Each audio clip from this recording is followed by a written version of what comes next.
है, और अभी देखो तुम्हारे साथ बैठी हुई है, और कल को पता चले कि टीना का ग्रुप जो है वो बाकी तुम लोगों से माठा है, तो फिर क्या बनेगा?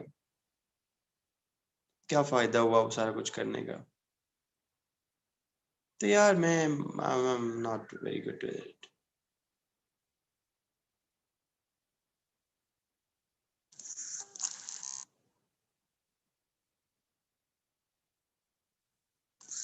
चलो खैर, आज हम एक और चीज पढ़ते हैं, and the thing is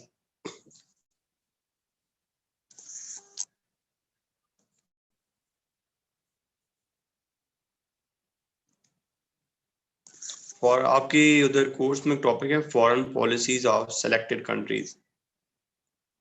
foreign policies of selected countries, ठीक है। और उसमें मुख्तलिफ कंट्रीज दिए हुए हैं, तो मैं हमारा जो मेजर फोकस है वो मैं 4 मेजर कंट्रीज पे हमारा फोकस होगा आज, जिसमें यूएसए, रशिया, चाइना, इंडिया और पाकिस्तान। बाकी जो ब्रिटेन है वो ऑलमोस्ट अब इरेलीवेंट हो चुका है, और जो यूरोपियन यूनियन है वो जब हम इंस्टीट्यूशंस करेंगे तो उसके साथ हम कर लेंगे। So we start today with foreign policy. Foreign policy क्या होती है, फॉरेन पॉलिसी के डिटर्मिनेंट्स क्या होते हैं, वो मैंने सारा कुछ आपको ऑलरेडी पढ़ा दिया था। आज हम डायरेक्टली टारगेट करते हैं कि foreign policy of some selected countries. Okay,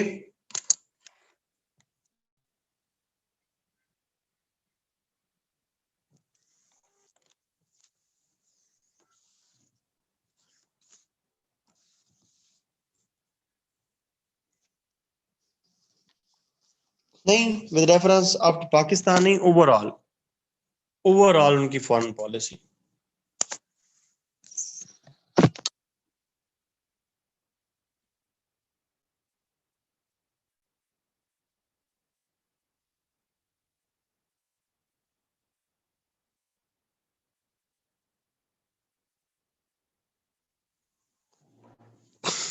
So we start with foreign policy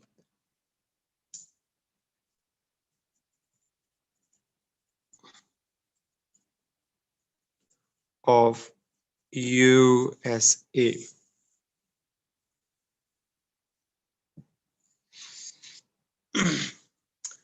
अगर हम यूएसए की फॉरेन पॉलिसी को देखें तो हमें ये एक जैसी नहीं नजर आएगी।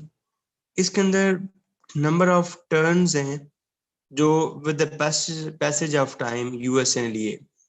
जो हमें आजकल यूएसए की फॉरेन पॉलिसी मिलती है, that is altogether different than with the start, because USA जब स्टार्ट हुआ था वो स्टार्ट हुआ था with isolationism and non-intervention।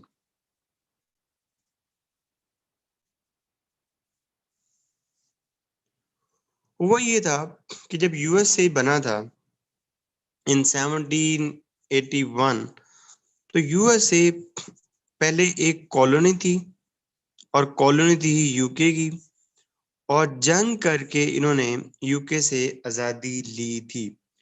और जब यूके से आज़ादी ली तो जो सबसे पहली चीज़ उन्होंने ऑब्जर्व की, they were economically very very and very weak. And secondly, उसकी जो जियोग्राफी थी यूएस की, that was completely unique in nature. Because अगर हम यूएस को देखें तो US was almost thousands of miles away from the Europe। तो उस टाइम के लिए जो सबसे अच्छी पॉलिसी इनको लगी वो ये थी कि हम किसी भी मामलात में अमेरिका के ना आए। जी जी, इकोनॉमिकली वीक था, और अमेरिका जो है वो किसी भी मामलात में, सॉरी बाकी यूरोप जो है वो हमारे मामलात में ना आए। So in start they avoid any sort of alliance with anything, and they avoid any war that was happening the in the Europe. तो अगर आप इसको आज के दिन के साथ कंपेयर करें कि जिसके अंदर यूएसए हर जगह पर मौजूद है, तो ऐसा कभी भी नहीं हुआ यूएसए का जो स्टार्ट है वो ऑफिशियली हुआ as a policy of isolationist and non interventionist, जिसको 1823 में उस टाइम के प्रेसिडेंट ने मनरो ने एक डॉक्ट्राइन के जरिए लॉक कर दिया कि हम आज के बाद यूरोप के किसी मामले में नहीं आएंगे, और जो यूरोपियन कंट्रीज हैं वो अमेरिका के किसी भी कंट्री को फर्दर कॉलोनाइज नहीं करेंगे। और इसी मनरो डॉक्ट्राइन को लेके दे ट्रेवल्ड अप टू 1898।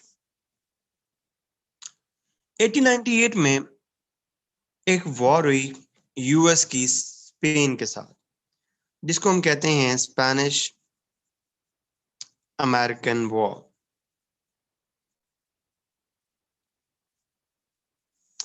इस स्पेनिश अमेरिकन वॉर की माले गनीमत में यूएस को दो चार चीजें मिली, वो थी कॉलोनीज, जो स्पेन की कॉलोनीज थी। और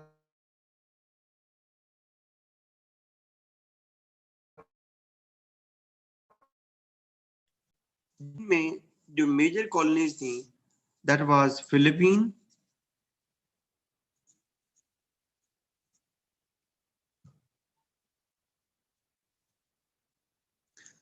that was Guam, and that was Puerto Rico. अब मसला इन कॉलोनीज की मैनेजमेंट का था। इनकी मैनेजमेंट करने के लिए पहली दफा इनको इंटरवेंशन के लिए निकलना पड़ा। दूसरी वजह जो घर से निकलने की वजह बनी दैट वाज चाइना। चाइना उस टाइम तक बहुत बैकवर्ड कंट्री था, कोई इसके अंदर इकोनॉमिक ग्रोथ नहीं थी, कोई इनकी अपनी इंडस्ट्री नहीं थी। लेकिन क्योंकि चाइना का साइज बहुत बड़ा था, इसलिए जितनी भी यूरोपियन पावर्स थी वो यहाँ पे अपना मसल्स शो करने की कोशिश करती रहती थी। क्योंकि यूएस का भी एक चीज तो क्लियर थी कि वॉर्स में इंटरफेयर नहीं करना, लेकिन इकोनॉमिक इंटरेस्ट यूएस के हमेशा थे। इकोनॉमिक इंटरेस्ट यूएस के हमेशा थे। तो अपने इकोनॉमिक इंटरेस्ट को सिक्योर करने के लिए जब पूरी दुनिया चाइना की बंदर बांट कर रही थी कि ये वाला पार्ट यूके के पास आ जाएगा, ये वाला पार्ट नेदरलैंड के पास आ जाएगा, ये वाला किसी और पार्ट के पास चला जाएगा, तो यूएसए ने एक पॉलिसी दी चाइना को, जिसको कहते हैं ओपन डोर पॉलिसी, कि China would be open to all the states, और सारी स्टेट्स वहां पे ट्रेड कर सकेंगी। So this issue of China became the second reason of the US intervention। और जो थर्ड वजह थी वो ये थी कि इन्होंने अपनी बिल्कुल नीचे यहाँ पे इन्होंने एक कैनाल बनानी थी पनामा में, जिसको आज कहते हैं पनामा कनाल। उसके लिए इनको पनामा में अपनी मर्जी की गवर्नमेंट लानी थी। तो पनामा में अपनी मर्जी की गवर्नमेंट लाने के लिए इन्होंने वहां पे कॉवर्ट ऑपरेशंस किए, और कॉवर्ट ऑपरेशंस करके ये अपनी मर्जी की यहाँ पे गवर्नमेंट लेकर आए। और किसी वॉर में पहली दफा यूएस ने अगर पार्टिसिपेट नहीं किया था, बल्कि उस वॉर को खत्म करवाने में अहम रोल प्ले किया था, तो दैट वाज रसो जापानीज वॉर। मैंने आपको पढ़ाया भी था। इसको कंक्लूड करवाने में यूएस ने बहुत अहम रोल प्ले किया था। तो first time in the history of America from 1781 up to 1898, they were completely following around a century, they were completely following non-interventionist. However, however, in 1898 up to 1905, around four events happened in the world that caused USA to participate in the world. However, still then, the US was only involved partially into the world affairs, not completely in the world affairs. Within this framework, there came an event in 1914, and that event is known as World War One. सैरिश अभी पीछे तो बताए हैं बेटा चार events.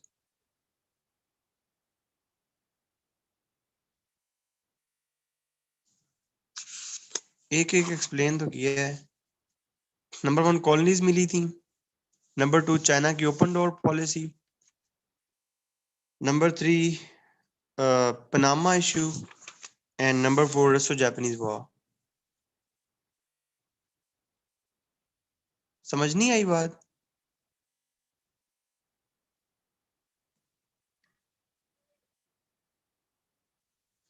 So world war one जब हुई तो इनिशियली 1914 से 1917 तक again US was following non-interventionist.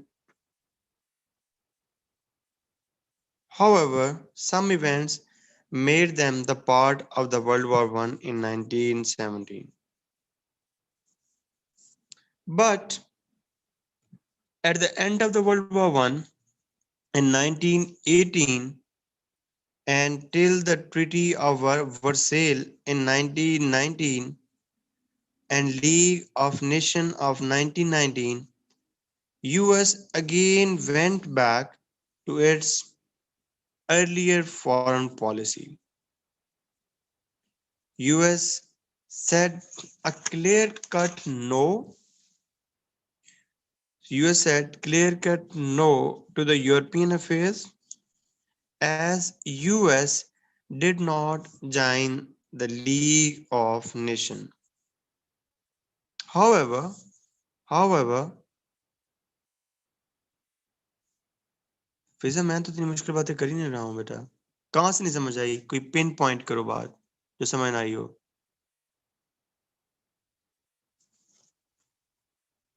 ये सारे वो इवेंट्स हैं जो हमने पढ़ लिए हुए हैं. मतलब जस्ट एक क्विक रिकैप दे रहा हूँ.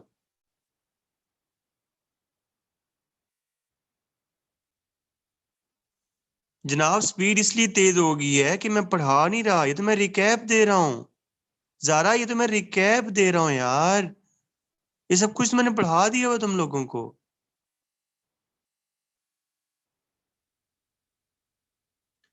देखो अब मैं तुम लोगों से ये एक्सपेक्ट करता हूँ कि जो मैंने पढ़ा दिया वो तो बस मैं रिकैप दूं. या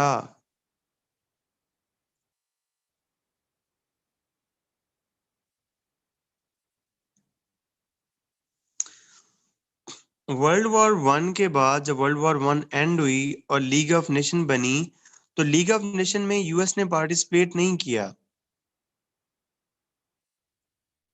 लीग ऑफ नेशन में यूएस ने पार्टिसिपेट नहीं किया. जब पार्टिसिपेट नहीं किया तो they again went back to their non interventionist ideology.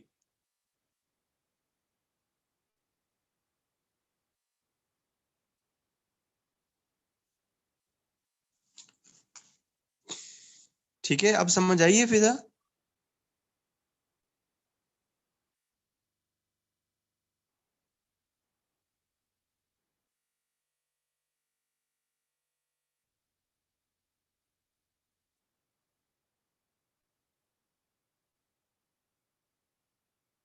Okay good. अच्छा उसके बाद क्या होता है? उसके बाद क्या होता है कि वर्ल्ड वॉर टू होती है और वर्ल्ड वॉर टू में अगेन यूएस पार्टिसिपेट करता है. और वर्ल्ड वॉर टू के बाद वर्ल्ड वॉर टू, जी जी कासिम ऐसे ही है, वर्ल्ड वॉर टू के बाद स्टार्ट होती है कोल्ड वॉर, और कोल्ड वॉर का जो एक एक्टिव प्लेयर था वो खुद यूएस था। तो जैसे ही वर्ल्ड वॉर टू खत्म हुई तो यूएस की जो नॉन इंटरवेंशनिस्ट पॉलिसी थी दैट ऑल टुगेदर चेंज्ड, किसके साथ? With Monroe doctrine. I am very happy to tell you this कि हमने एक सफर किया from Monroe doctrine to Truman doctrine, और ये सफर जो है ये असल में यूएस की फॉरेन पॉलिसी का सफर है। देखो मनरो डॉक्ट्राइन में ये था कि हम किसी भी यूरोपियन कंट्री की वार में पार्टिसिपेट नहीं करेंगे।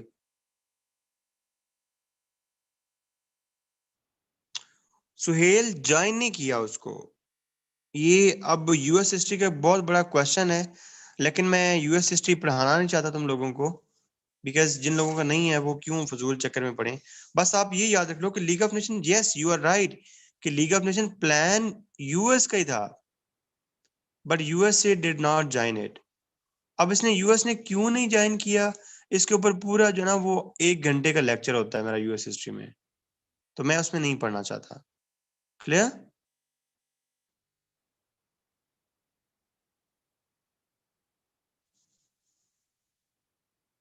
देखो आज इसरार कक्कड़ को भी याद आ गया, देख लो।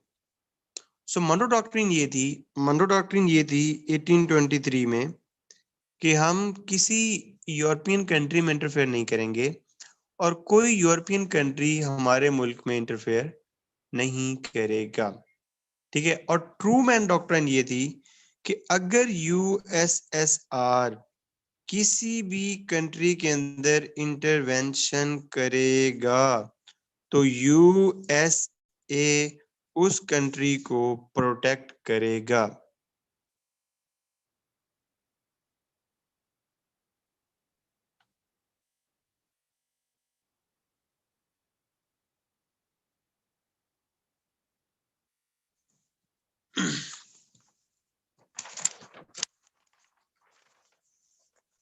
सुहेल मैं बच्चा इसको सम अप करता हूँ।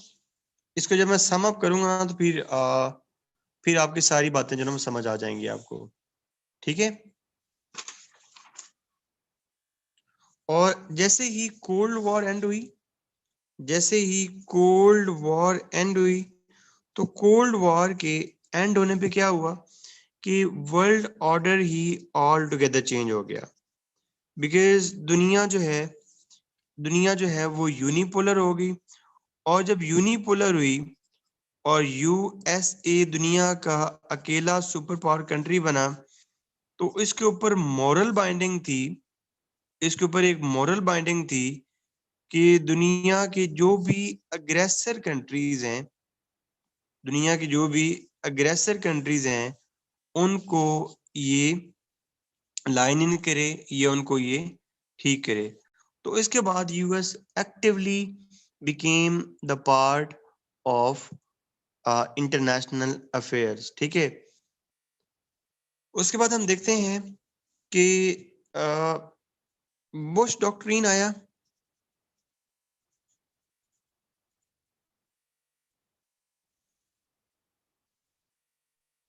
बुश डॉक्ट्रिन ये था बुश डॉक्ट्रिन ये था कि जब 9/11 का अटैक हुआ और टेररिस्ट ने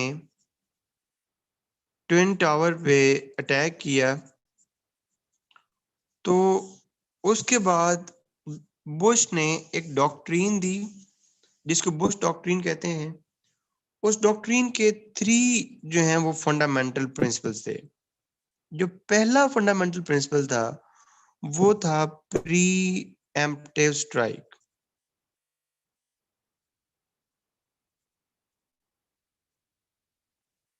प्री एम्प्टिव स्ट्राइक, यार मेरा क्या फायदा हुआ तुम लोगों को इतना डिटेल में आईआर पढ़ाने का, जो अभी भी ये बातें तुम मुझसे पूछ रहे हो। It's very bad.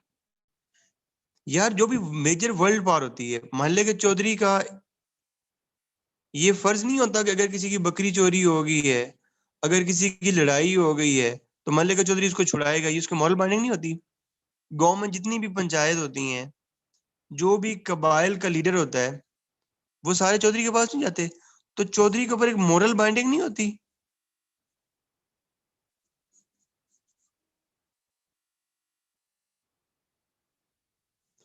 तो इसी कंटेक्स्ट में इसको भी सोचो कि जब यूएस वर्ल्ड पावर बना तो उसके ऊपर एक मोरल बाइंडिंग बन गई कि जो भी एग्रेसर कंट्रीज हैं उनको यूएस एड्रेस करे।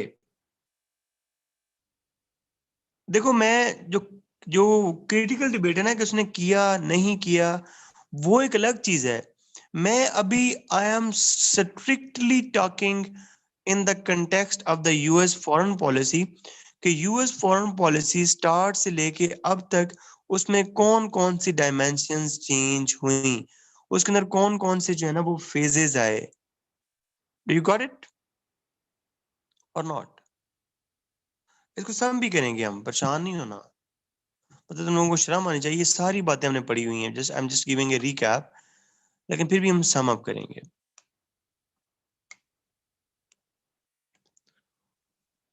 बुश डॉक्ट्रिन के 3 अहम काम थे। नंबर 1 प्री एम्प्टिव स्ट्राइक था। अब प्री एम्प्टिव स्ट्राइक क्या होता है? प्री एम्प्टिव स्ट्राइक ये होता है कि जैसे अगर कोई कंट्री ए कंट्री बी पे अटैक करता है, तो कंट्री बी फिर सेल्फ डिफेंस के लिए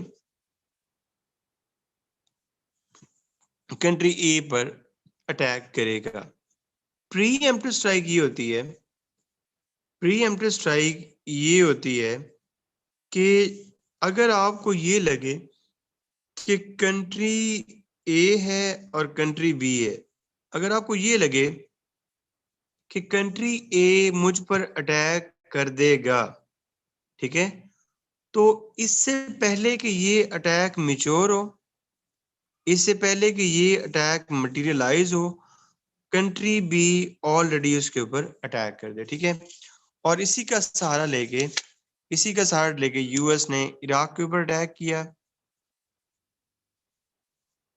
उसके बाद जो दूसरा पॉइंट था जो दूसरा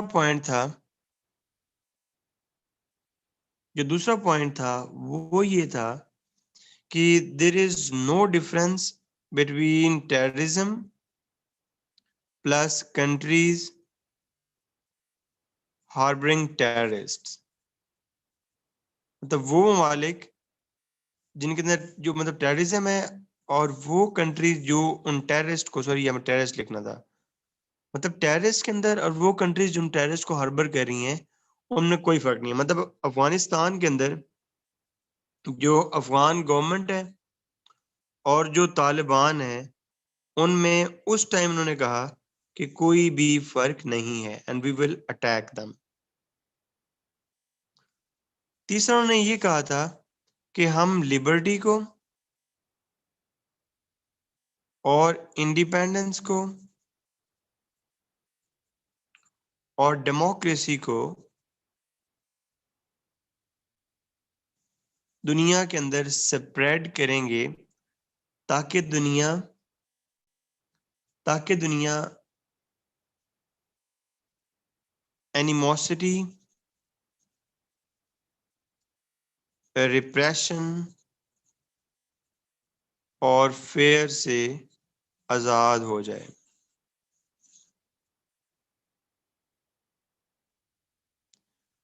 मुनीबा, दूसरा पॉइंट ये था कि there is no difference between terrorist and countries harbouring them. There is no difference between terrorists and countries harboring them. Because देखो, अफगानिस्तान के ऊपर वो तभी अटैक कर सकते थे, अफगानिस्तान के ऊपर वो तभी अटैक कर सकते थे जब उनको ये प्ली मिलनी चाहिए थी कि अफगानिस्तान में और जो अफगानिस्तान में टेररिस्ट हैं उनमें कोई फर्क नहीं है। Got my point?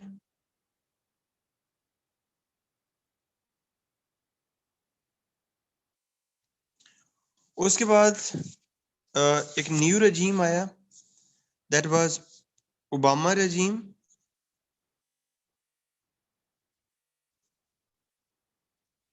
ओबामा जब अपनी प्रेसिडेंसी के लिए, जी जी बिल्कुल, अपनी ही लीवरेज के लिए, अपनी लीवरेज के लिए, शाबाश राबिया। जब ओबामा का रजीम आया तो ओबामा 2008 तक प्रेसिडेंट बनने के लिए बुश के ऊपर बड़ी लान तान करता था कि तुमने इतनी बड़ी मैसिव किलिंग की है और ये किया है और वो किया है, फलाना किया है, ढिमकाना किया है, तुम्हारी वजह से सारी वॉर स्टार्ट हुई हैं और दुनिया एंटी अमेरिकन सेंटिमेंट्स हमारे अगेंस्ट बढ़ के हैं and all that. But in actually when he took the seat, he did though he did some things some steps, like इसने पहला स्टेप ये लिया कि इसने इराक के अंदर जितनी भी फोर्सेस थी ऑलमोस्ट उनको विड्रॉ कर लिया। दूसरा इसने अच्छा स्टेप ये लिया कि इसने अफगानिस्तान के अंदर भी जो क्वांटम था फोर्सेस का वो काफी हद तक कम किया। तीसरा इसने ये काम किया, he was the first ever president जिसने क्यूबा के साथ डीलिंग स्टार्ट की। उससे पहले 1962 के मिसाइल क्राइसिस से पहले या क्यूबा के रेवोल्यूशन से पहले अमेरिका के क्यूबन्स के साथ कोई भी डिप्लोमेटिक इंटरेक्शन नहीं थे। He was the guy who started diplomatic relations with Cuba, and he was the guy who was the main precursor of P5+1 Jack Poa deal with Iran, Giant Comprehensive Plan of Action। इसमें जो P5 है वो 5 security councils के members हैं और जो 1 है that is Germany.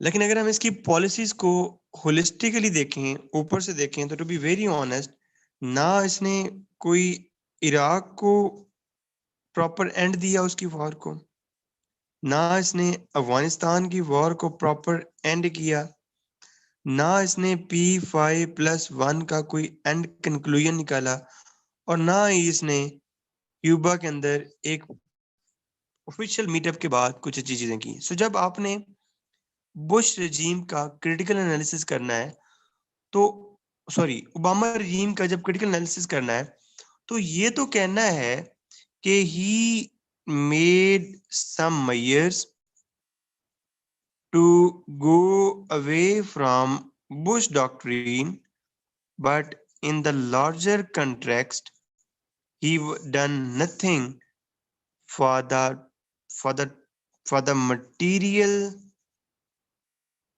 changes in Bush doctrine।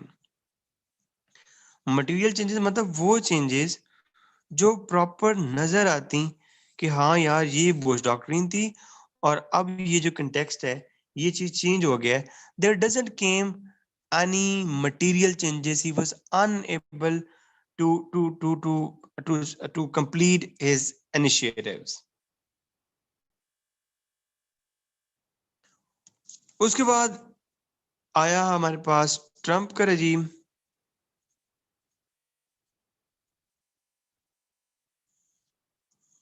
तो ट्रंप के रजीम में एक बात आपने देखनी है कि जो ट्रंप का रजीम था that was also a regime of non-intervention।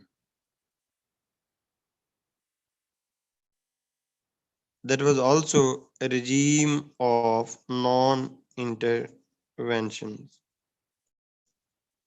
लेकिन ये जो नॉन इंटरवेंशंस थी, ये जो नॉन इंटरवेंशंस थी, ये नॉन इंटरवेंशन किसी और के बेनिफिट के लिए नहीं थी।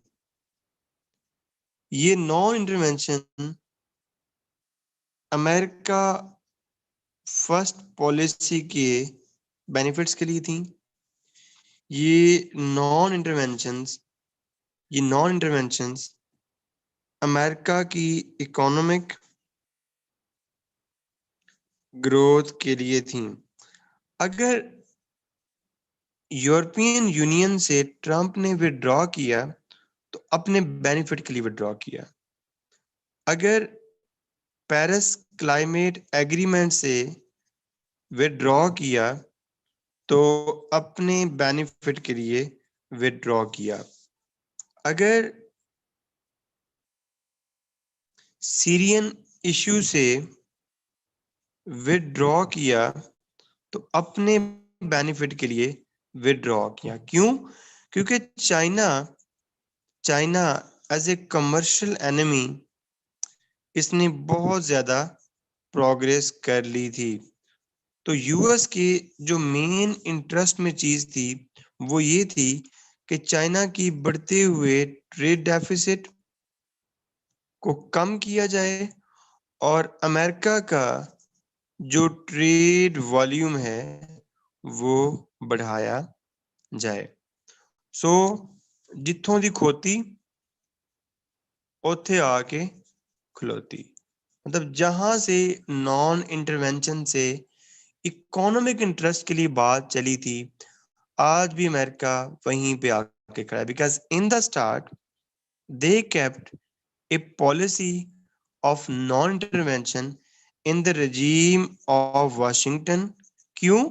क्योंकि हमने अपने घर के ऊपर फोकस करना है, अपने डोमेस्टिक इंडस्ट्री के ऊपर फोकस करना है ताकि हम स्टार्ट हो सकें।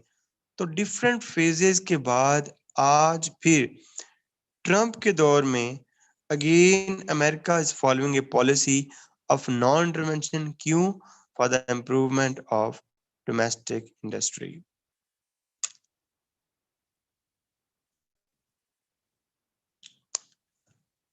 कैसा लगा साइकिल?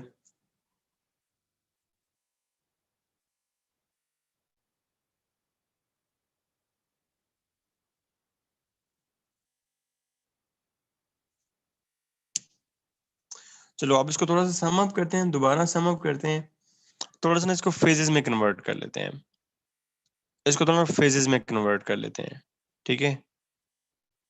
सैरिश फेजेस में कन्वर्ट कर रहे हैं बेटा, समझ आ जाएगी फिर। और बेटा ये बात ये है कि अब जो है चाइना के साथ उनका ट्रेड डेफिसिट बढ़ रहा है ना, इंपोर्ट्स कम हो रही हैं, सॉरी एक्सपोर्ट्स कम हो रही हैं, इंपोर्ट ज्यादा हो रही हैं। ये ट्रेड डेफिसिट होता है। और जिनका ट्रेड वॉल्यूम है वो भी कम होता जा रहा है। कासिम यार, कौन सी बातें कर रहे हो? कोल्ड वॉर में कौन सी नॉन इंटरवेंशन थी यार? कोल्ड वॉर में तो मेन इंटरवेंशन थी।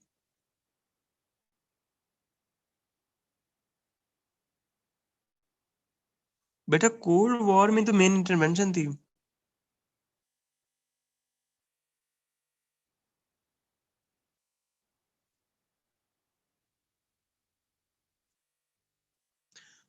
हाँ जी बिल्कुल, सुहेल इंटरवेंशन ही है।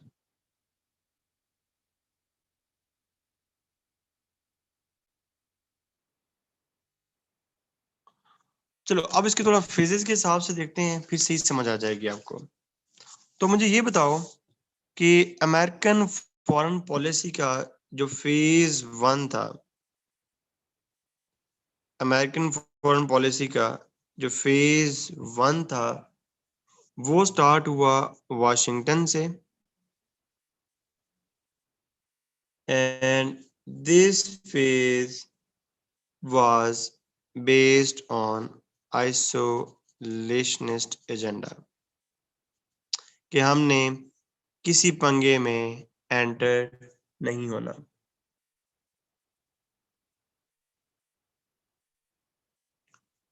उसके बाद फेज टू स्टार्ट हुआ।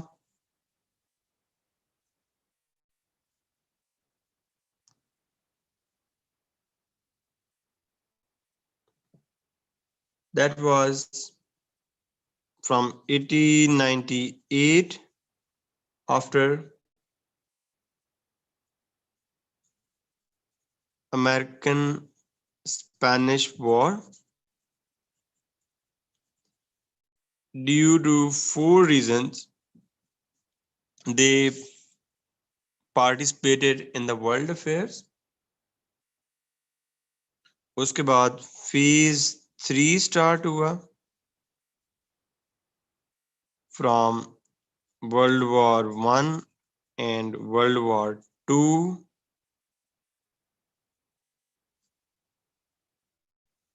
America emerged as a world leader.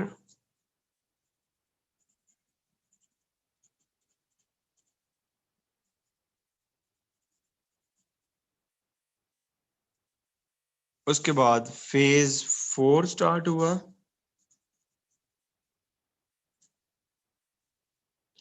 जिसका मेन मकसद कंटेनमेंट करनी थी यूएसएसआर की हर सूरत हाल में, उसको रोकना था यूएस को।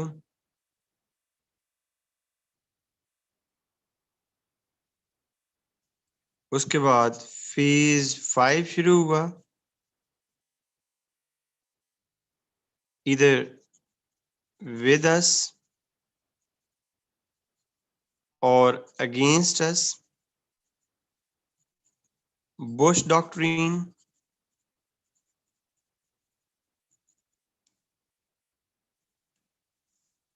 Then there came a phase 7.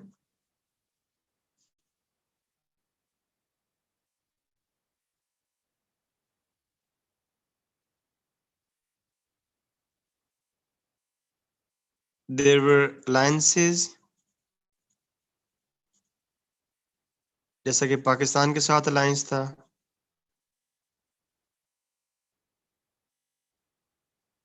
और पाकिस्तान के साथ इतना अच्छा अलायंस था कि Pakistan became a major non-NATO ally.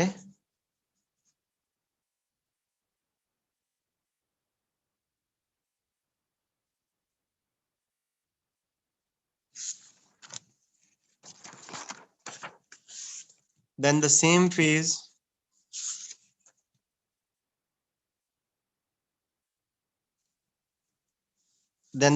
phase was followed. यार मैं बुश के बता रहा हूँ यार, ये सी एक्सटेंशन थी ना फेज 7 भी।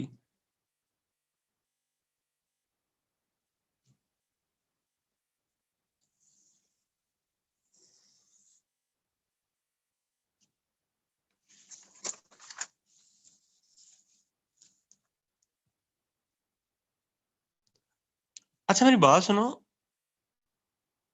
ये फेज में तुम्हें सिर्फ समझाने के लिए कह रहा हूँ, इसको एज एन रटा नहीं निकालना कि शायद ना ये कोई इसी तरह की फेजेस हैं, इस तरह कुछ ऐसा ही है।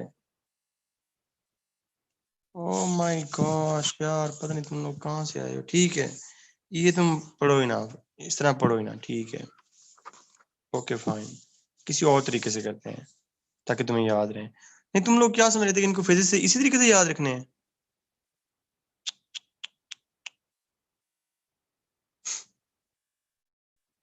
कोई हाल नहीं यार। अच्छा एक और तरीके से करते हैं, इसको ना प्रेसिडेंट्स के हिसाब से याद कर लेते हैं, ताकि तुम कंफ्यूज ना हो। कसम से वाकई तारिक तारिक मोहम्मदी, आपने बच्चे ना सही बात की है, दिल जीत लिया आपने मेरा। यार इतने तुम लोग लकीर के फकीर हो यार। प्रेसिडेंट के हिसाब से कर लेते हैं, ठीक है। वाशिंगटन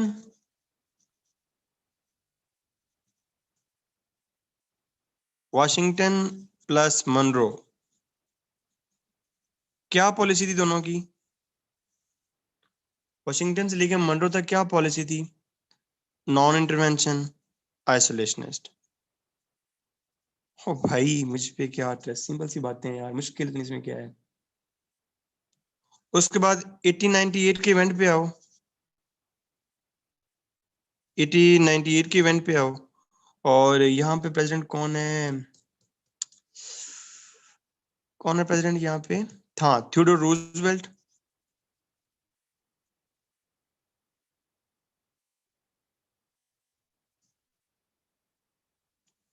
थियोडोर रूजवेल्ट है। और यहाँ पे जो पॉलिसी बनती है वो कौन सी पॉलिसी बनती है, बिग स्टिक पॉलिसी, की इंटरवेंशन किया काफी सारी जगह पे ड्यू टू 4 रीजंस जो मैंने तुम्हें बताई हैं।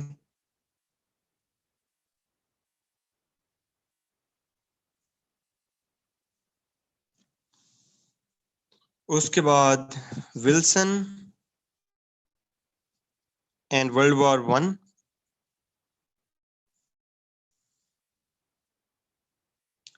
से no to League of Nation, participate नहीं किया।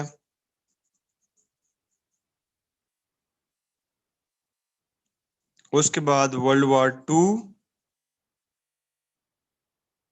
और उसके साथ स्टार्ट होने वाली कोल्ड वॉर,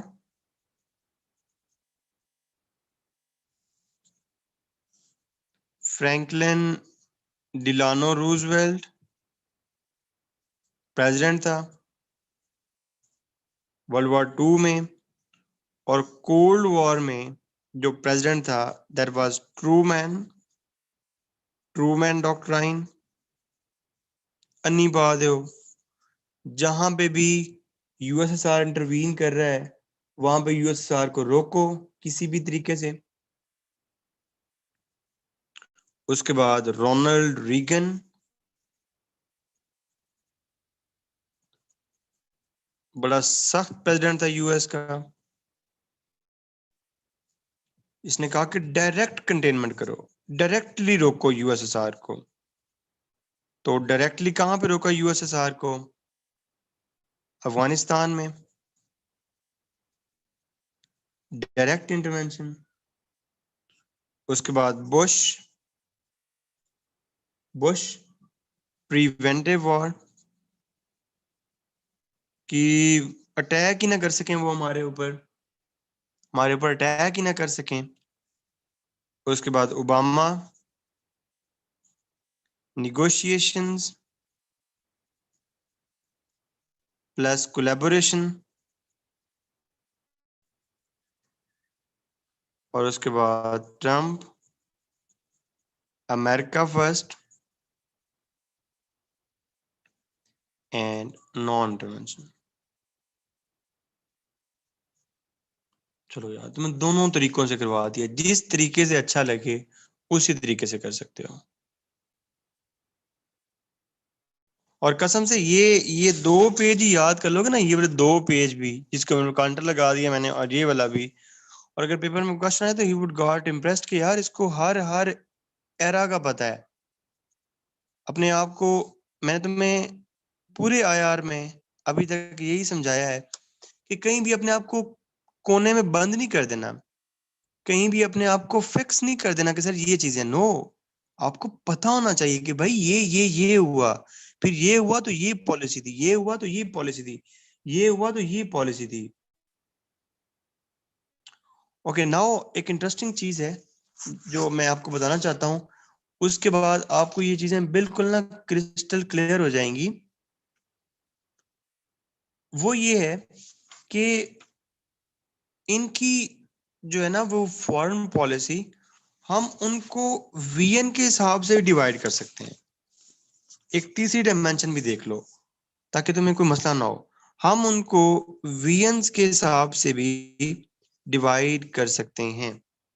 तो अमेरिकन हिस्ट्री में अभी तक 4-5 जो है ना वो मेन वीएन रहे हैं अभी तक, जिनकी बेस पे अमेरिकन हिस्ट्री चली है, अमेरिकन फॉरेन पॉलिसी चली है। The first vein was Hamilton vein. अब जिन लोगों को यूएस हिस्ट्री है उनको सही समझ आ जाएगी, खैर बाकियों को भी समझाता हूँ। हैमिल्टन पहला अमेरिका का पहला फाइनेंस सेक्रेटरी था। और ये तुम्हारा छोटा सा मुझे टेस्ट बताओ, मैंने तुम्हें इंटरनेशनल पॉलिटिकल इकोनॉमी में करवाते हुए एक दफा हैमिल्टन का नेम यूज किया था, कौन सी थ्योरी में मैंने हैमिल्टन का नेम यूज किया था?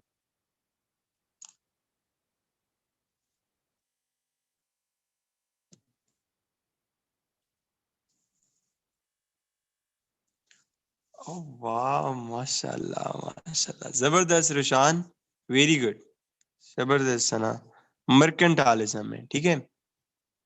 अच्छा, अब इन दो बातों को माइंड में रख के मुझे ये बताओ, इन दो बातों को माइंड में रख के ये बताओ कि हैमिल्टन वीएन में मेन वीएन कौन सा होगा, कि किस चीज पे फोकस करना है? इंडस्ट्री के ऊपर, इंडस्ट्री के ऊपर, ठीक है, लोकल इंडस्ट्री के ऊपर फोकस करना है। और जाहिर बात वो कहते हैं कि जब लोकल इंडस्ट्री ग्रो होगी, लोकल इंडस्ट्री ग्रो होगी तो क्या ग्रो होगी? वेल्थ होगी।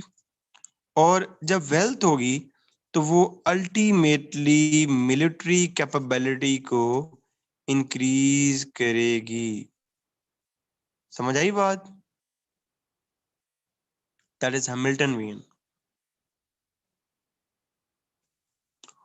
उसके बाद जो दूसरा वीएन आया, that was Jeffersonian VN.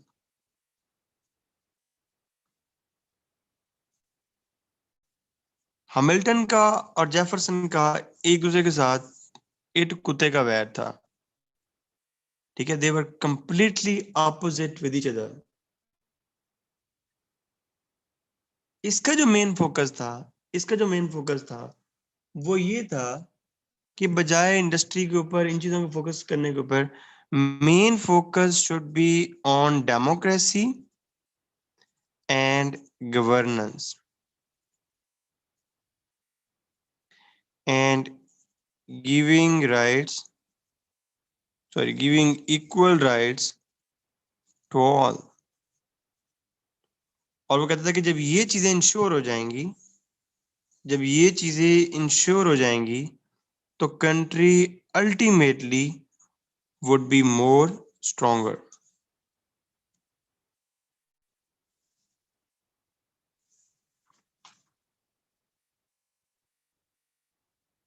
The next VN is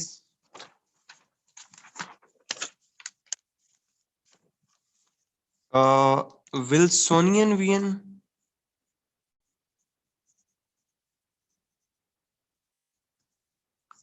अच्छा, विल्सोनियन VN क्या था? ये अब तुम लोग मुझे बताओ ना, कुछ तो खुद भी सोचो, क्या होगा विल्सोनियन VN? शाबाश, belief in cooperation, believe in institutional, institutional liberalism. क्या यूएन के ऊपर काम करना, क्या यूएन को स्ट्रॉन्गर करना विल्सोनियन वीएन में आएगा? नहीं, तब तो विल्सोनियन वीएन था ही नहीं।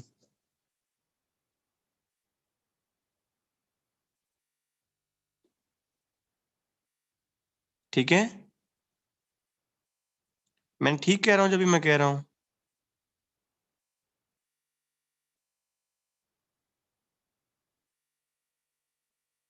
चलो बताओ, आएगा कि नहीं आएगा?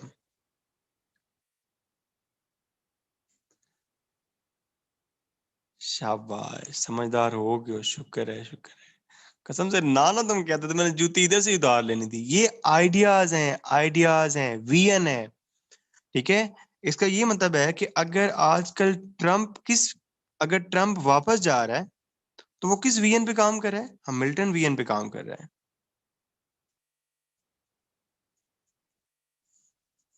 अगर कोई बंदा गवर्नेंस पे काम करने लग जाएगा तो जेफरसोनियन वीएन पे काम कर रहा है। अगर कोई बंदा इंटरनेशनल ट्रेड के बारे में बात करने लगता है तो विल्सोनियन वीएन पे बात करने लगता है।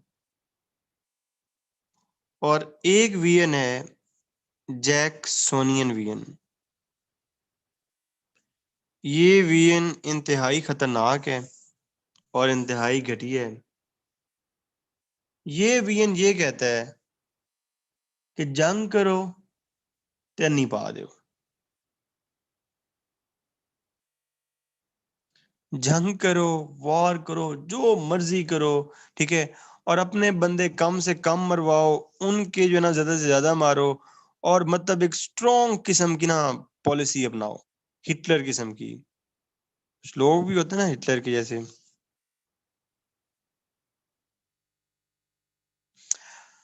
अच्छा, क्या हम इन दोनों वीएंस के दो ब्लॉक बना सकते हैं?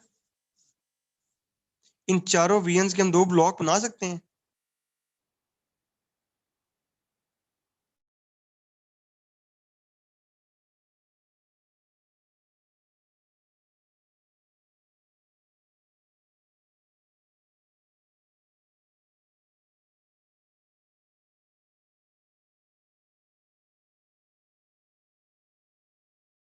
डोमेस्टिक लेवल पे,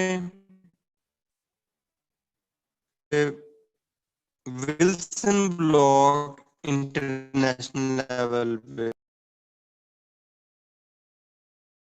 इतनी डिटेल में कोई यूएस की फॉर्म नहीं बताएगा। आप मुझसे वो सस्ते सवाल ना पूछना कि सर पाकिस्तान के कितने इमदाद की उन्होंने डॉलर है, ये वो तुमने खुद ही रिसर्च। मेरा काम है थ्योरेटिकल अंडरस्टैंडिंग देना, ठीक है। वेल बतूल, अमेरिकन पॉजिटिव चीज है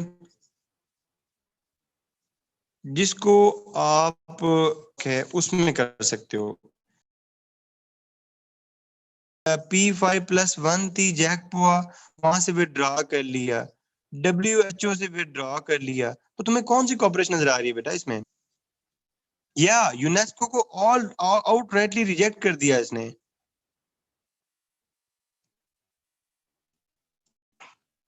मैंने इवेंट्स नहीं बताया, तुम्हें इवेंट है ना, इवेंट्स देखना।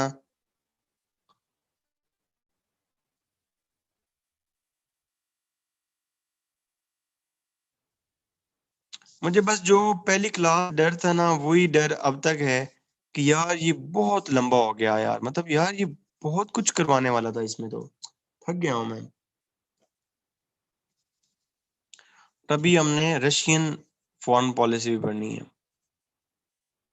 अभी अगर मैं तुम्हें वो इवेंट्स भी खुआने लग जाऊं तो फिर तो ये 1 साल चलेगा यार। लेकिन मेरा एक तुम लोगों से ये इंशाल्लाह वादा और चैलेंज है कि अगर तुमने इसको अच्छे तरीके से पढ़ लिया ना, तो तुम किसी भी MSIR से कम नहीं होगे इंशाल्लाह।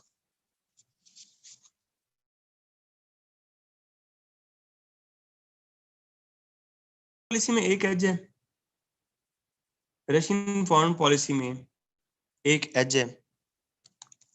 ये तुम्हें 1991 के बाद करने की जरूरत है।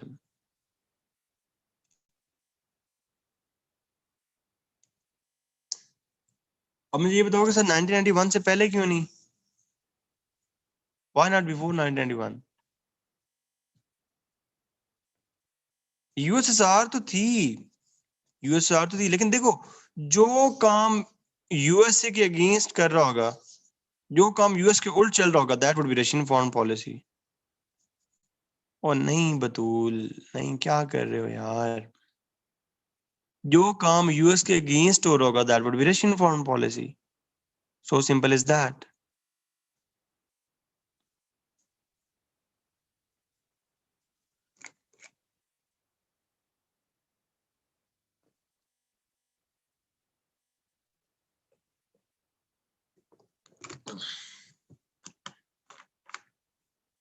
ओके, सो इसकी इसको कितनी फेजेस में हम डिवाइड कर सकते हैं, इसकी फॉरेन पॉलिसी को?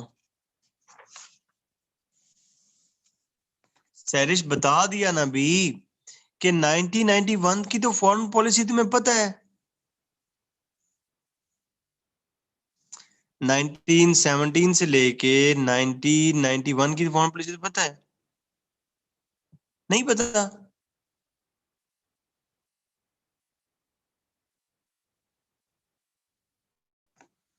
जो कोल्ड वॉर की सारी फॉरेन पॉलिसी है, जो कोल्ड वॉर की सारी फॉरेन पॉलिसी है, मैंने यूएस के ऊपर 1 घंटा सिर्फ इसलिए लगाया है कि तुम्हें पता होना चाहिए बस।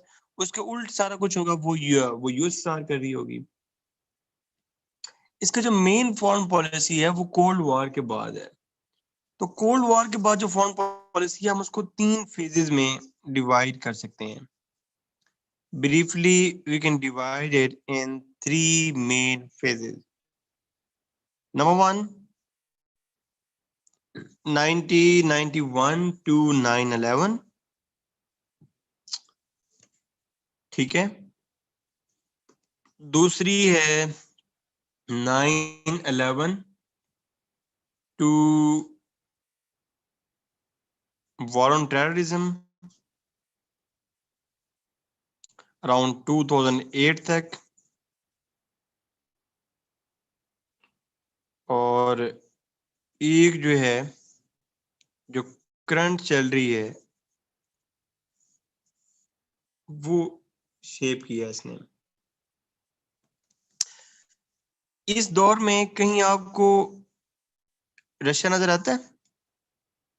9/11 तक कहीं आपको रशिया नजर आता है? नहीं आता। World was unipolar. लेकिन इन्हें एक अच्छा काम किया कि they became internally focused and they developed their industry.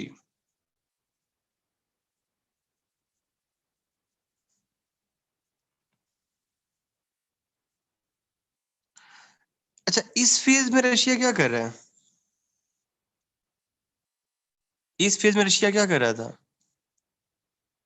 अपनी स्ट्रेटेजिक स्पेस बनाने लगा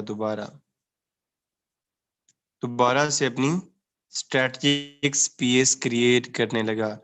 इसमें मुझे एक इवेंट याद है, वो मैंने इससे याद रखा हुआ था, मुझे अभी तक याद है, एंड दैट इज 2008 में रशिया ने अपने आप को बताने के लिए कि मैं वापस आ गया हूँ, एक वॉर की जो किसी को याद नहीं है, but it is very important war, and that is, कौन सी है?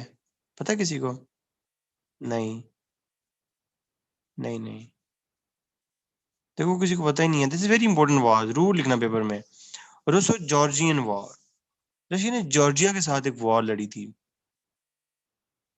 और इस वॉर के ऊपर ना यूएनओ हेल्प कर सकी थी और ना ही यूरोपियन यूनियन जॉर्जिया की हेल्प कर सकी थी। तो यूएस, तो रशिया ने दोबारा अपने आप को असर्ट करना शुरू किया। रशिया ने दोबारा अपने आप को असर्ट करना शुरू किया, और उसके बाद जब उसको इस वॉर के बाद हल्लाशेरी मिली तो he became more assertive and she became external oriented.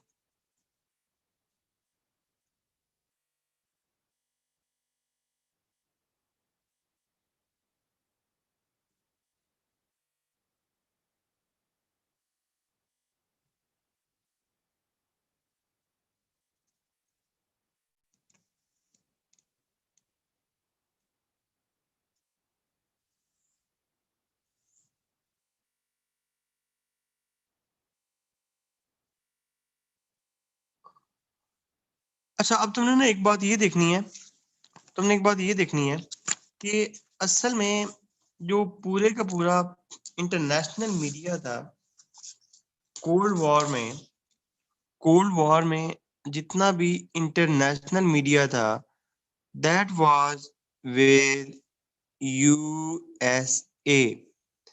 इसलिए हमें यूएसएसआर के बारे में इतना पता ही नहीं है, और इसलिए हमें आज ये लगता है कि शायद यूएसएसआर तो कुछ है ही नहीं। हालांकि ऐसा नहीं है। USSR is a great power.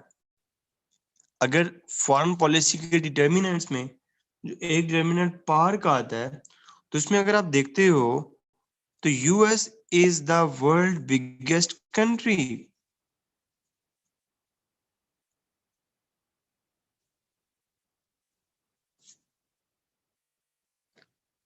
It is around 1.8 times to USA, almost double the size of USA. And it has robust nuclear forces.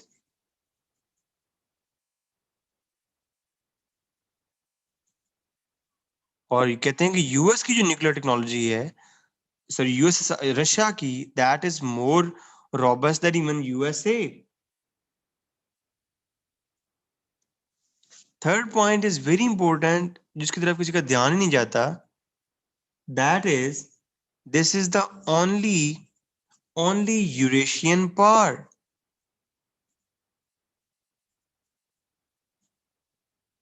Eurasian मतलब जो यूरोपीय में भी है और जो एशिया में भी है।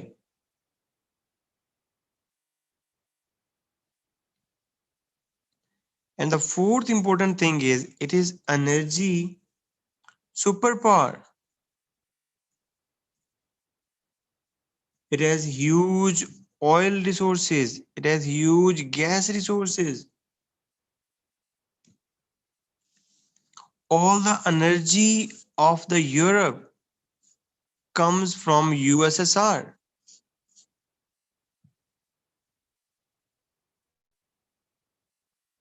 चाइना लेता है बेटा, आप क्यों नहीं लेता? इतनी बड़ी उनकी डील्स हैं।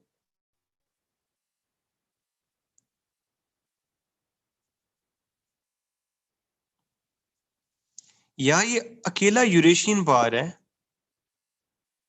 यूरेशियन मतलब जो यूरोपीय के अंदर भी है और जो एशिया के अंदर भी है। अगर आप इसका मैप देखते हैं ना, तो इसके दरमियान में है उरल माउंटेन्स। तो इसके उरल माउंटेन्स के इस तरफ इट इज इन एशिया, जबकि इस तरफ it is in Europe.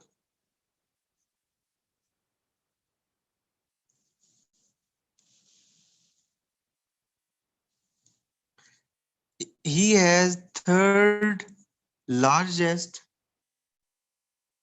gold reserves,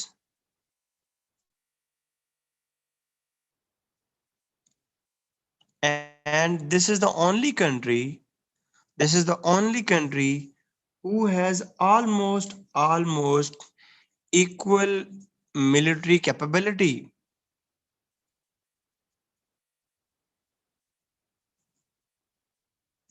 and the country with space technology.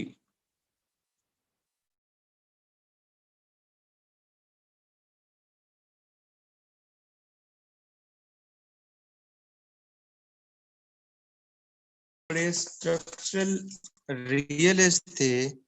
इसमें एक नाम तुमने पढ़ा होगा, Mearsheimer, USA equal to USA, and Kenneth Waltz. ये लोग यही तो कहते हैं अपनी बुक्स में कि US Russia conflict is inevitable. US Russia conflict is almost inevitable. बच्चे, मैंने ये कहा कि इसकी जो मिलिट्री कैपेबिलिटी है, that is almost equal to USA.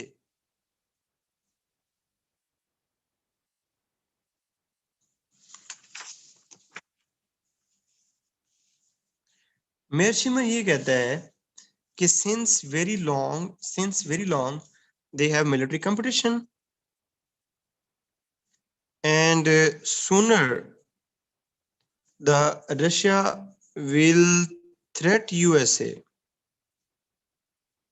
और ये उसने अराउंड 90s में बात की थी, जो ऑलमोस्ट आज साबित हो रही है। Russia is emerging।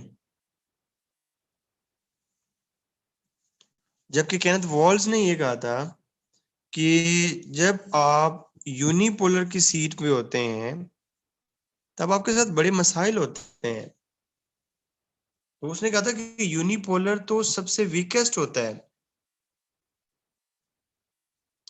उसने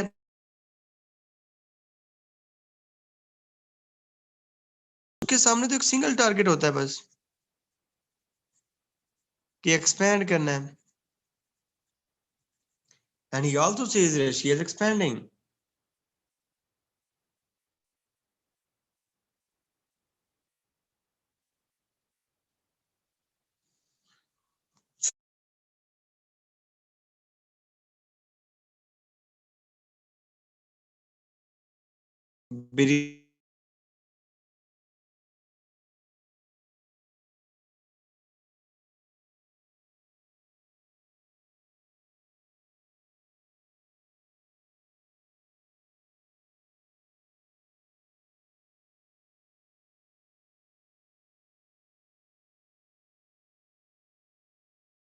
that we are unique, we are special.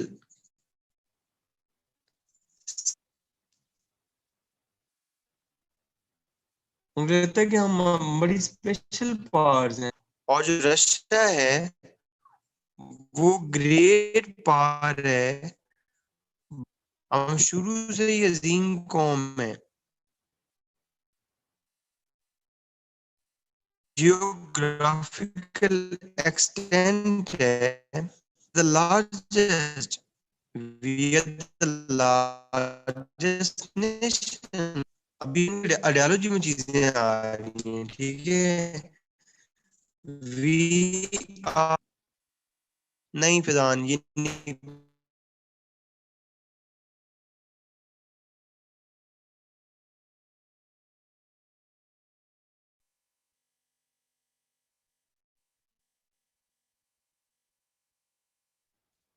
Thirdly, बतूल सबका ये नहीं ना होता। जो अमेरिका का ये नहीं ना, अमेरिका को तो तालिबान को भी,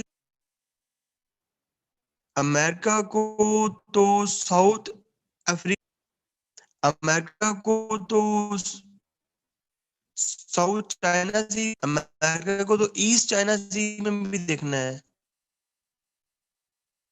तो रशिया और चाइना का आपस में कोलिजन को भी देखना है।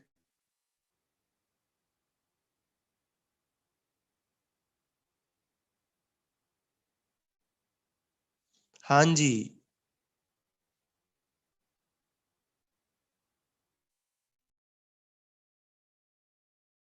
तो इंटरनेशनल पॉलिटिक्स है, जो इंटरनेशनल पॉलिटिक्स है उसके अंदर हमने, ये कोई खूबसूरती का कंटेस्ट नहीं हो रहा कि मैंने बहुत अच्छा परफॉर्म किया और मैं यूएसए हूँ और मैं देखो ये करवा दिया, डेमोक्रेसी को प्रमोट करवाया and all that.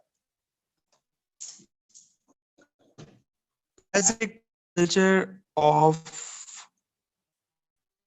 Russia is based on that is not popularity context. You only have to enhance your past.